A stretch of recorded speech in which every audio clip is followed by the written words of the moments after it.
everyone, and welcome to Propaganda, presented by Ethics. It's the Hope I Can't Stand. It's me, it's Taff, it's all ending, and we are going to go through some of the best things we've seen on social media and elsewhere over the weekend. Because Sunderland, if you didn't know, beat the world champions 2-1 at Stamford Bridge, which is fun. What does that make? What does that make us? The What does that make us? world beaters, maybe. I like that. Yeah. Also, because I keep forgetting to do this, I will very, very sneakily just plug my book. It's in the ALS store. It's £10. If you want a crossword book, a Christmas present, this is ideal. So I'll plug that now because I forgot to do it in the last video. Now, I don't want to do it too much, but yeah, we'll throw it in there. So where to start? We've got so much to go through here. And I think maybe Jason McAteer might be the place to start. Former Sunderland player. You'd think that Jason McAteer was... pro-Sunderland would be a guess. However, he's been given his thoughts to the media, and I've got a nice quote here. Philip West from Roker Report shared this, and I've just copied his tweet. But this is a McAteer quote, and he said, "They shouldn't be in the Premier League. I feel sorry for Coventry and Frank. They, Sunderland, did nick it." He also went on to talk about how good Sunderland have been this season. But what do we make of that, Taff? What do we make of this quote? Well, I'm pretty sure most people who watch this saw the videos I did on the semi-finals, and it just patently isn't true. Unfortunately, this is a footballer who should know better because he's played the game. But unfortunately, there's a big difference between having lots of possession and actually doing things with it. If this weekend showed you the difference very clearly, then so did those semi-finals.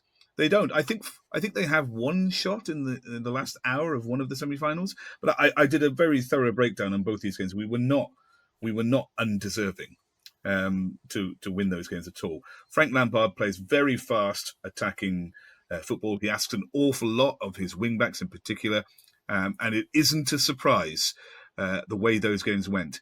Sure, we have to be quite secure defensively, but we score those goals in both legs late on when they have very tired players. And I think that's entirely deliberate and not unexpected. And the fact that we played the same in the second one and the first one shows you the confidence about which we can do that. They didn't deserve to be there. They didn't have enough shots on target. They didn't look in either of those two games towards the end of the game like the side most likely to break the deadlock. It simply isn't true. And I think you've been beguiled by fancy, exciting, pacey play. And if you think back to ourselves, we've experienced that. How many times did we watch Mowbray's team? And God love him, and I do love him, and he was great at the football we played. But loads of times we watch tremendously exciting football with a difficulty of getting an end product. Some problem that we don't have this day. And I think it's disappointing, really, that a footballer of international standard can't tell the difference between that. Because it isn't true. Yeah, I've seen it with our own team. Yeah. I just think it's an utter nonsense, peddled by surely people who just like Frank Lampard. That were constant. I mean, this is months later, and Coventry are top of the championship. They're like flying. Like, why are they still? I mean, I know they're not worried about it. This is Jason McAteer, who, as far as I understand, has got no connection with Coventry City. But yeah, I just think it's such lazy narrative, and I cannot believe that fans. I can forgive a Coventry fan for thinking, well, we had loads of the ball, so we should have won the game. But a professional shouldn't be thinking that. So I think if we're going to grade this, and also in the comments, please let us know what you think about this, because we want to know kind of if you think these things are propaganda. And we're giving them a score out of 10 for propaganda. So I want to know what you think about individual things. But I think this Jason McAteer comment is like 9.5 propaganda. I'm giving it a 10 because it isn't true. I've pointed it out very clearly multiple times. So is everybody else. But I'm giving it a 10 because he's an ex-professional footballer. He should know better between exciting running around and actually delivering, a style that might win. We've seen it with Mowbray multiple times. I know what it looks like. So should he, frankly. Frankly, Lampard. Anyway. Good way to end it's that a one, 10 for me. Yeah, I've only given it a 9.5 because I think he must be mates with Frank Lampard. Well, that makes it worse. Yeah, maybe it does. It worse. Turn it up to 11 for sucking up to him. Yeah. Do you know what? Definitely 9.5, 10. Anyway, right. Where do you want to go next? We've got loads of different things to talk about here, but I think. Well, let's talk about Richard Keys. Richard Keys is okay. Let's throw him up here. There we go. So we've also included a bit from Danny Collins here, our good friend. But Richard Keys says, so Sunderland's goal at Chelsea allowed despite Geertruida being in the line of sight of the keeper, but Everton's is disallowed. Why? Vicario had no chance of getting that. It's baffling. Danny Collins, who is rebuffing here the propaganda, says, Richard, the fact that you have worked in football for about 40 years and can't tell the difference between the two incidents is baffling. Not sure Sanchez had any chance of getting to Talby's shot either. Yeah, I mean, when I watch this goal live and like you see it go in and I'm celebrating, and then I'm watching the replay and I am seeing that Geertruida is slightly offside, and I'm like, oh no. But I don't think he affects anything involving the goal, because if you watch the behind the goal camera, you can see that this just isn't the case. It doesn't affect the keeper's line of sight. But yeah, what do you make of this? Well, why don't we have a look at what Richard Keys is talking about, shall we? Yeah, because go on, this is what Richard Keys is talking about. 1 second. He's talking about this here, which is the goal that he says, how is this disallowed? Which is a staggering question until you put on your glasses. Look at that. There's a couple of Everton players beating up the Tottenham goalkeeper. It might have something to do with that. No, it isn't actually. It even tells you here they're checking offside, which they are. But even if it's not offside and it comes off a Chelsea player or whatever, then they're clearly impeding the goalkeeper.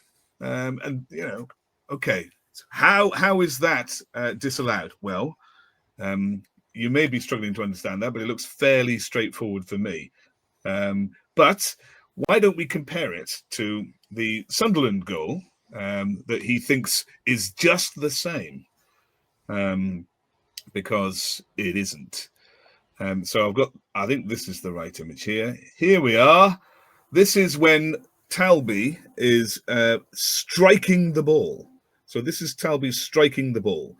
And there is no problem here with the goalkeeper being able to say he's not unsighted by Traore at all.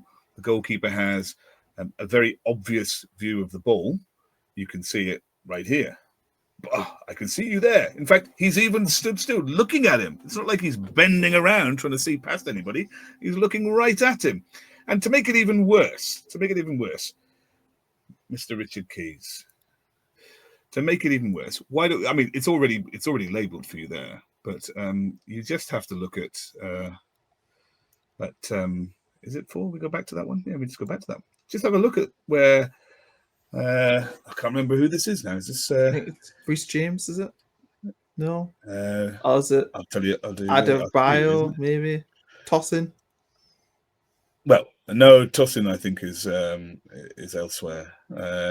I'll tell you now who it is who's completely lost the plot there. Maybe I can't. Shalaba's the one whose PlayStation controller disconnected and he just stood still the whole time. Yeah, and Brobby's not even holding him. It would be easy for Brobby to sort of grab the shirt and hold on to that, but he doesn't. And I saw somebody post another clip. It is Reece James. Yeah, it turns out he's got 24 in his back. It is Reece James. It doesn't matter. It's not in between Talby and Sanchez. There's nobody in between them. But even if there were somebody in between Talby and Sanchez, it's Reece James who's blocking the shot. Traore's got nothing to do with it. Sorry, not Traore. Geertruida's got nothing to do with it. How this could be compared to this, to the other one, the previous one, I just don't know. So it's bizarre. Move that one. There we are. Yeah, I did it. How you compare that to that and say they're both the same? You know, one should be disallowed and the other isn't. So daft as a brush. I don't know what he's doing. And then Keith Hackett joined in and said, "Yes, you're quite right, Richard. We're both senile." Do you know, I can't dig into Keith Hackett because technically I work with him. But yeah, I was. I did look at that. And I was I don't know, Keith. I don't know if I agree with you. It is what it is. I think he's a Sheffield United fan though, so maybe he's got a little bit of maybe. And Richard Keys is a Coventry fan, isn't he? Or used to be. Yeah, apparently like the hairiest man as well, isn't he? Isn't he somebody that like is famous for being really hairy and has to shave like a million times a day? I've heard that. Yeah, a long Yeah, time maybe ago. it's fake. Maybe this is just fake news, like I a don't know. maybe Propaganda. yeah, Propaganda. propaganda about Richard Keys, the TV presenter, Yeah. disgraced TV presenter. Look, Yeah, it's not going to get a very high score from me. I think it's daft, but also he doesn't have much of a presence. I mean, you have to wonder how often do people do things like this because they know it will be controversial. I don't know. What do I give it? It doesn't have much of an impact. I think it's patently silly rather than attempting to persuade. I don't know. 6. yeah, because fundamentally, I mean, it's an opinion. It's not a correct opinion. But I could see an argument if I was a Chelsea fan why you'd say that maybe Sunderland's goal was offside. I mean, I've seen goals disallowed for as stupid reasons as that. So I mean, if that's, but I mean, it's not the same as the Vicario one. So I don't know. I think a 6 is probably about fair for this one. Right? Should we watch the porn stars video? Well, I did not know that this young lady was a performer of any kind. You told me that, and I was quite surprised. So I don't know how you know. I don't, because I just do know she's quite a famous. How many followers has she got? She's got 53,000 followers. I mean, I think she's a well-known Chelsea fan. I don't know. Let's just not dive into why I know. You learn something new every day. Right. Anyway, so I'm going to share my screen here. This is fine. Careful. This is PG-13. We should be okay. So I'm going to share my Twitter screen here, which is here. So this is Astrid Wett, who is a Chelsea fan, and has went viral on multiple occasions for reasons that we won't go into. But she did a video before the game. So I must stress this is 1:10 on Saturday. She's obviously on the way to the match, preparing for Chelsea to beat Sunderland. And this is the video she came up with. So there we are. We'll watch this. And I need to... Can we not see my screen? Because I've not put it on here. That's why. There we are. There's Astrid. Okay, let's play. Sunderland fans, will you calm yourselves? You've had one good game and now you're walking around like you've conquered Europe. You beat West Ham, not Real Madrid. Let's behave. You've got Chelsea today and I cannot wait because when Caicedo and Astrid Wett get going, it's curtains for you lot. I'm calling it now. Chelsea 3, Sunderland 0. Now cue the comments saying, we've got Dan Neil. Give it 3 months and he'll be on the first train south the minute a proper club calls. Sunderland fans. So, there we go. Right, so I think there's a lot of dive into here. Yeah. So the West Ham thing, I think maybe she's just looked at something to beat West Ham. The Dan Neil comment was interesting. Suggests somebody who hasn't obviously watched a lot of Sunderland this season. I'll give it some credit though. I'll give it some credit. Most people who comment on us never watched us play last season. She must at least have had some attention last season to know that Dan Neil, because most people have no idea last season. Yeah, maybe, but yeah, I think that this is one of them. We had a bit of rage bait last week, didn't we? And I feel like this is what this is. She, I imagine, must make videos like this before every game, where she basically says the opposition has no chance and Chelsea will win, so that she can annoy people. I mean, this has got 1.8 million views. This video. I bet it wouldn't have that many views if they did win because it would just be boring and predictable. Perhaps I don't know. Yeah. But I mean, I was quite amused by you've had one good game. I didn't know what she was going to say, and then she picked out West Ham. Is that our one good game? Really? I mean, if you were to, before the Chelsea game, if you were to pick out a standout Sunderland game, it would probably be the Forest away game. That's what I was thinking. Yeah, I think so. We were under pressure against the side with some talent there, probably the most talented side that we'd played up to that point. I would have picked that game. Yeah. So no. After watching Chelsea at the weekend, who conceded 2 goals against us, maybe that Forest game is still our most impressive win. Well, maybe, Chelsea, young side, beneath us in the league. They're not much of a prospect, are they? No. I mean, yeah, they might be the world champions and have spent billions on their squad, but fundamentally, we've got no world champions of Meccano. Yeah, that's exactly it. Yeah. So, I mean, in terms of a propaganda rating for this one, I don't actually think the propaganda for this is like massively high, because she's basically doing a pre-game prediction, isn't she? She's that's essentially what she's doing it in an angry, rage baity way, in an insulting way. But she is. It's not like she's done this after the game. You know what I mean? It's not like she's said, "Oh, Sunderland didn't deserve anything." She might have said this afterwards, to be fair. But yeah, I'm going to give this a 5 out of 10. I just think it's more uninformed than what it is propaganda. There is a quite obvious score to give her. I'd give her a 4, I think. But that's not the obvious score. But I'd give her a 4. Look, she had some knowledge of Sunderland because she understood that Dan Neil was some player of importance to us last year. And she picked out a game that we did play well in. So it's not, most people expected Chelsea to win. Is it that bad? No, it's more a case of she's got it wrong. It is a bit baity. But yeah, no, just a 4. I'd give a 4. Okay, so I think I was 5, you're 4. Right. Yeah. Let's stick on the theme of salty Chelsea-ness, and let's look here at a tweet from Graham Falk, or What the Falk podcast. So this is Chelsea's match report, which I'll read out to you. Chelsea's run of 4 consecutive wins came to an end against the Sunderland side, determined to stifle our attack on a frustrating afternoon at Stamford Bridge.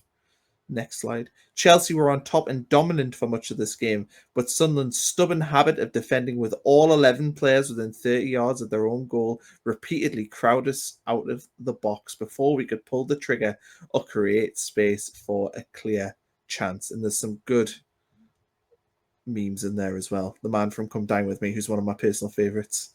But yeah, what do we make of Chelsea's official page sharing this? Because it's not their only piece of it's not their only list. I've got another piece here. I don't know if we have to delete something to get it in or not. Where is it? No, here it is. This is from the Chelsea website, and this is part of their match report from the website. And I would like you to take a look at the third paragraph here. A scrappy long throw took a couple of lucky ricochets in our box, allowing Wilson Isidore to equalise. And that's when the McAteer's began to shut up shop, despite the fact we had more shots after that. But I have to say, I think a scrappy long throw. I think this is a scrappy report written by a 12-year-old. Pulling the trigger. This is Todd Bowley rewriting the narrative, I think. I think he's absolutely fizzing after the game, and he's went, do you know what? We're not having this. We have to drop some salt in here and let the world know that Sunderland are a disgusting football club who had no attacking intent despite the fact they scored 2 goals. No attacking intent. Well, we have a player on our pass networks further forward than any of theirs. No, these are official club lines as well, and they look like they're written by a child. We didn't give them. We shut up shop so they couldn't pull the trigger. I mean, what is this? Fortnite review or something? What I don't get is why big clubs expect you to go there and play the way that helps them win. You see, Jurgen Klopp used to be awful for this at Liverpool, where he'd be like, I can't believe these teams have come here and not played an open game so we could beat them 6-0. And instead, we've drawn 1-1 because they have played in a way which is just not befitting us and the style that we have, and it's not fair at all. Yeah, we are the champions. We should like you to try and then lie down. This is going to get a high score from me. I haven't decided yet, but because these are official club lines. Yeah, they're written like some fuming. This is propaganda. This is literally propaganda, because they are telling their fan base it's not as bad as you think. Yeah, and there was one. I'm surprised I didn't include it. There's one fella, the Just Chelsea Twitter account. Did you see that? Is this the guy who went to his first ever Chelsea game? The first ever Chelsea game in 20 years. And he tweeted, I've got an account, I've got like millions of followers across all sorts of platforms. I'm going to my first ever Chelsea game in 20 years. And then he also... Hope you enjoyed it, Just Chelsea. Hope you enjoyed it. He also put at the end of the game, I don't know if you saw, that he was really upset that the Sunderland fans were so much louder than the Chelsea fans. Which I thought was poetic. To be fair, we haven't actually included this, but there was a lot of praise for our fans at the weekend. Like tons of mainstream London reporters who obviously haven't really watched Sunderland for years, who were like, "Oh wow, Sunderland fans are good."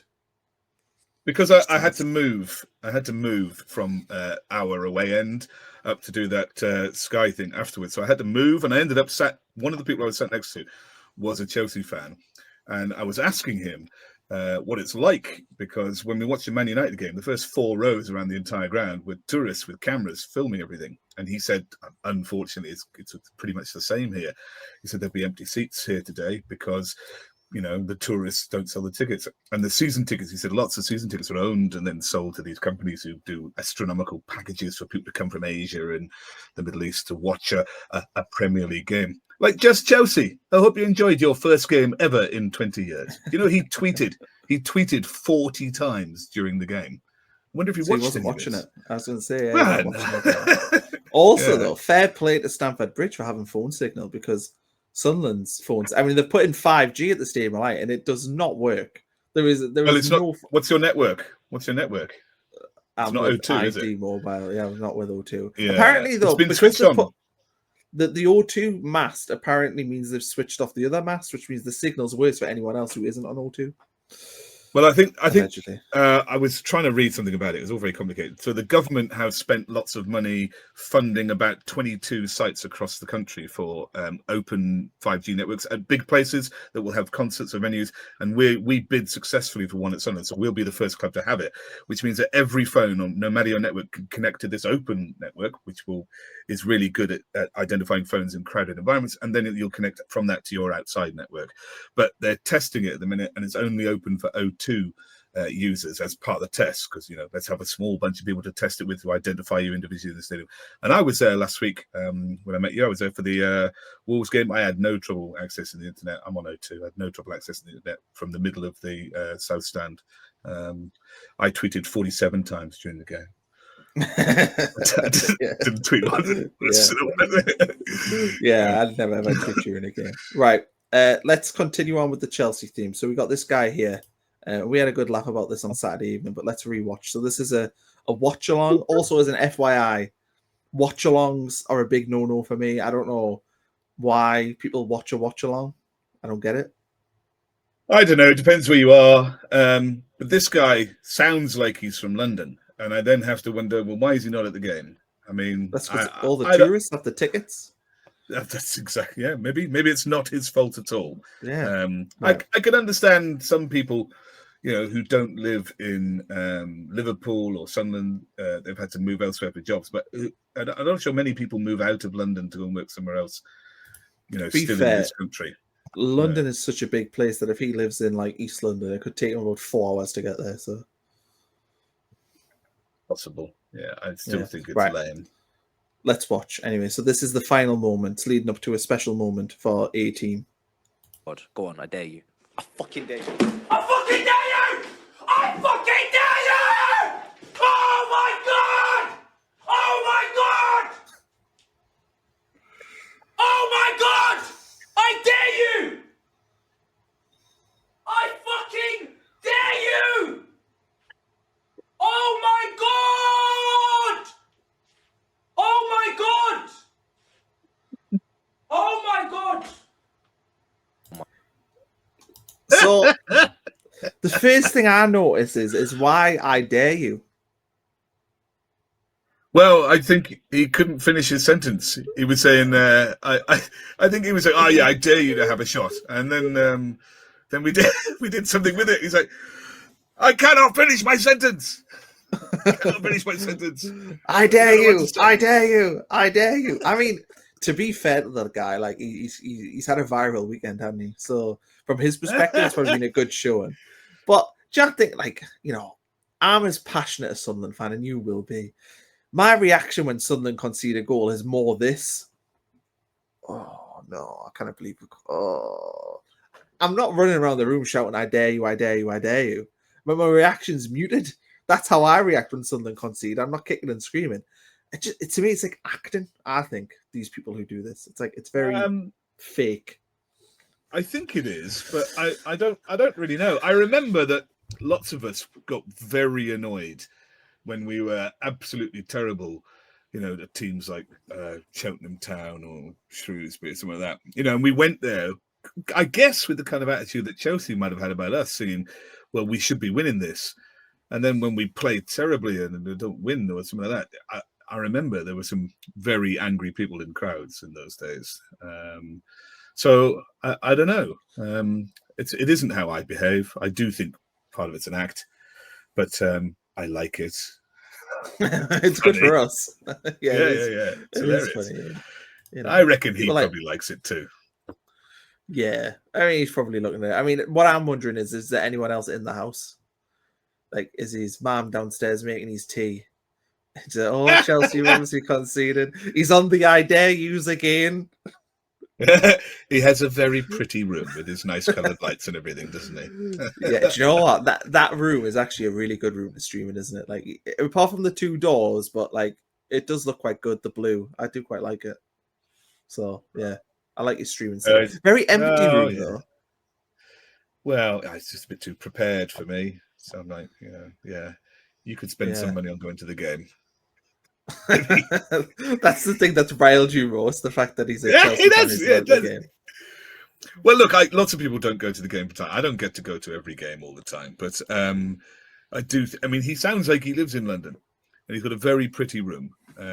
Maybe him and Just Chelsea can go in another 20 years. Maybe he used his ticket for the game. Maybe he's like, Just Chelsea, I'm going to give you the ticket. There we go. Maybe. So anyway, propaganda scale on that one. And that's not even propaganda. This is funny. I mean, so fundamentally, it's a 0 propaganda score, isn't it? Yeah. He's just, he doesn't get a score for that. It's just funny to watch. It's funny to watch him blow up. Yeah. So we've got, let's have a look. What else we got going on here? We've got a bit of limbs maybe to watch, or do you want to start with the tackle? What do you think first? We should end on limbs. Let's do the tackle first. So you've got cheering tackle. Cheering tackle is at the bottom. Yeah. So I'll let you control. Go on. Let's have a look. This is near the end of the game. And you were talking before about lots of praise for the fans, and they were astonishingly loud. And because I was at the other end, I recorded some of it. And the biggest noise we made all day was the Mayenda song. That was absolutely huge. And I think Chelsea fans were taken aback because right from the start, we were pretty much the only people that you could hear. It was amazing. And near the end of the game, when we've stolen the win, this happens. Hearing every tackle. Sanchez.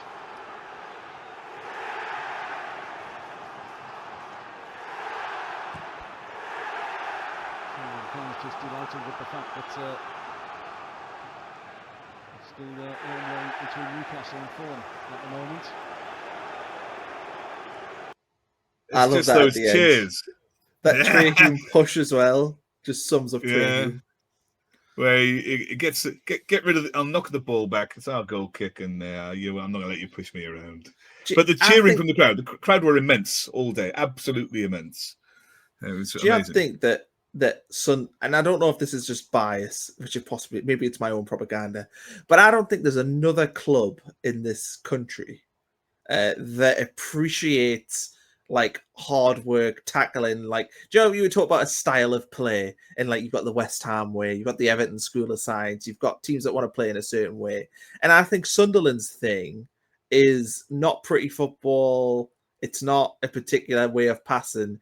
It's literally in the opposition face. We want to see tackles, and we want to see us basically getting the ball in the box and trying our best to be physical and win games. And our fan base laps up anything like this. These tackling, I mean, the crowd loves it. We as fans cheer tackles as much. And I think that's our thing, isn't it?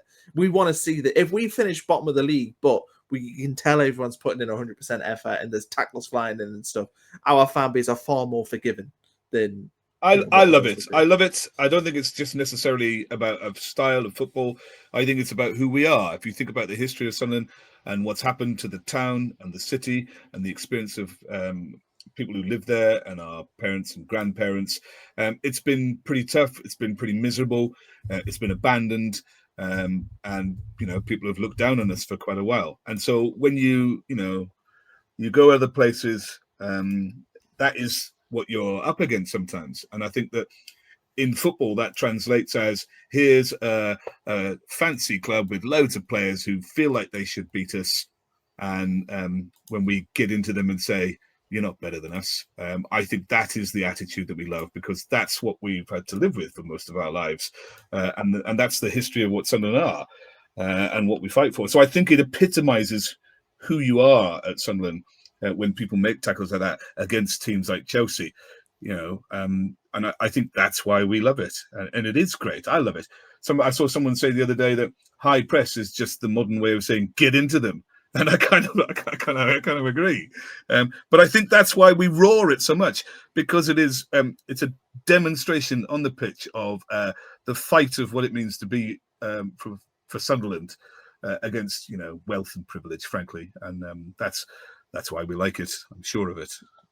Yeah,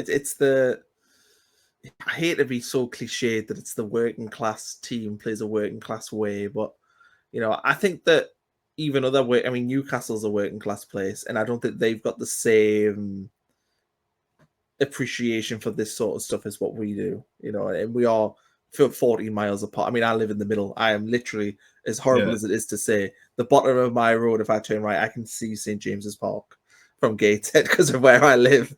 And we are similar places, and Newcastle fans though have got a different perspective on it. And I think this is what's interesting about Sunderland, the fact that we are so in love with teams that want to be so aggressive and win duels and all that stuff. That's why Xhaka is such a Sunderland player. I've never seen a Sunderland player in my life that epitomized the club as much as what Granit Xhaka does. He's everything that I want in a footballer, the organization, he has the technical quality, but he's got that physicality and drive and determination that is just what Sunderland for me is. He is a player that epitomizes what this football club is. Look at the love this week for Kevin Ball returning to the club. That's a more limited player, but absolutely committed. And I just think I don't quite agree with you. I think we do play good football, and there have been times in the past when we played some. I know we do. Football. That Reading game. Do you think we value though the dirtier side of? And I say dirtier side, but we value as a fan base the other side of the game.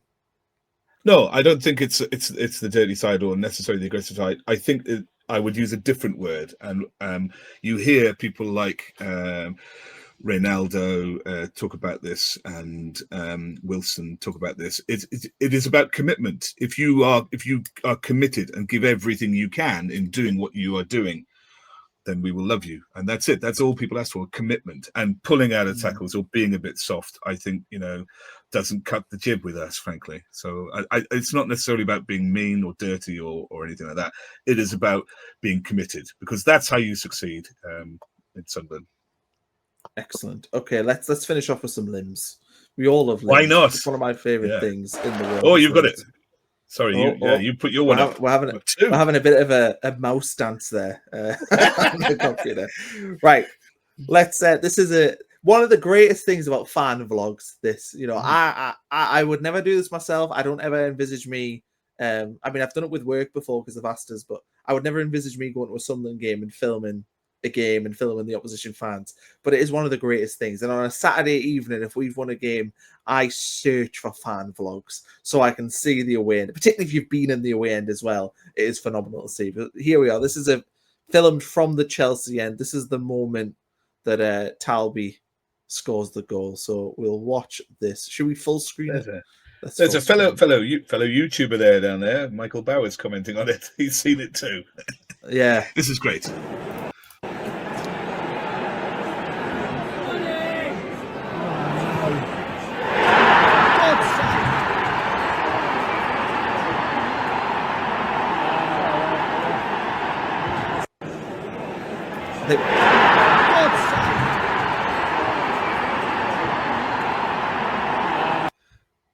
No, nothing better than all the bouncing, isn't it? I remember being at Yeah. Everton when we won a penalty shootout midweek, and we're all limping up, jumping up and down at the old stadium in Goodison Park, and the entire stand is sort of wobbling like that. Is this It's a moment of- the wooden stand at Goodison Park? Yeah, the wooden. Yeah, it is. That yeah. was. What? Let's have a look at this one. Sorry, I've gone ahead of you. That wooden stand at No, Goodison. sorry, go on. Check Well, this I was fella just out. going to say the wooden stand at Goodison is one of the worst things I've ever been in as a football fan. I actually had. Do you know when you go to football grounds and they take the lid off your bottle? Do you know, if you buy a bottle of Coke? They put it in a glass, in a like plastic cup. So you weren't even allowed the bottle. And when I put the cup, I was on the right at the end of the stand. So I was in the first row where the stand started. And I put my cup on like a metal girder that was coming down, put it there, and then like 5 minutes later I went to have a drink and it was covered in rust float. And I was like, I was like, this football stadium is horrific. And yeah, I've always hated Goodison Park, even though it was obviously a classic ground, but yeah. One of the times I was there, some fella bought a pie, and the pie, sometimes it happens if they're sat too long, the base of it just becomes concrete. And he said, "This pie is inedible. It's concrete." And he threw it off the stand. About 8 minutes later, 4 policemen came to remove him because he accidentally hit a copper. He accidentally hit a copper with a pie, and they meant it. I loved it. Anyway, here's some more limbs.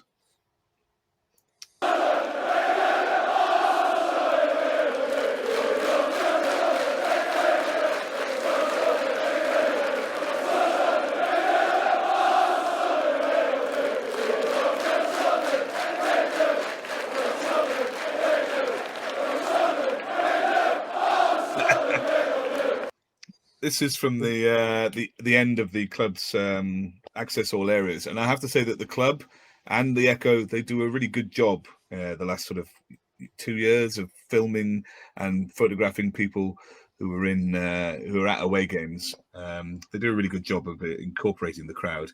All part of that being connected, I reckon. So yeah, go and have a look at the access all areas. It's great viewing. Yeah, I always watch it when we win. I never watch it when we lose. I always watch it when we win. It's have you ever tried to count the fist bumps coming down the stairs? No, I have never done that. I don't think. I was once trusted when I worked at the club. Once trusted to make that video, and I think it was Doncaster Rovers at home, and it was a Friday night game, and it was probably the worst one they ever did. But they didn't ask you to do it again, so that's. I was going to say, yeah, that was the only time I did it, and they never asked me again. So yeah. No, I do enjoy access all areas, but I think it's not propaganda, so we'll not get a rating. But I think that's us wrapped up for propaganda.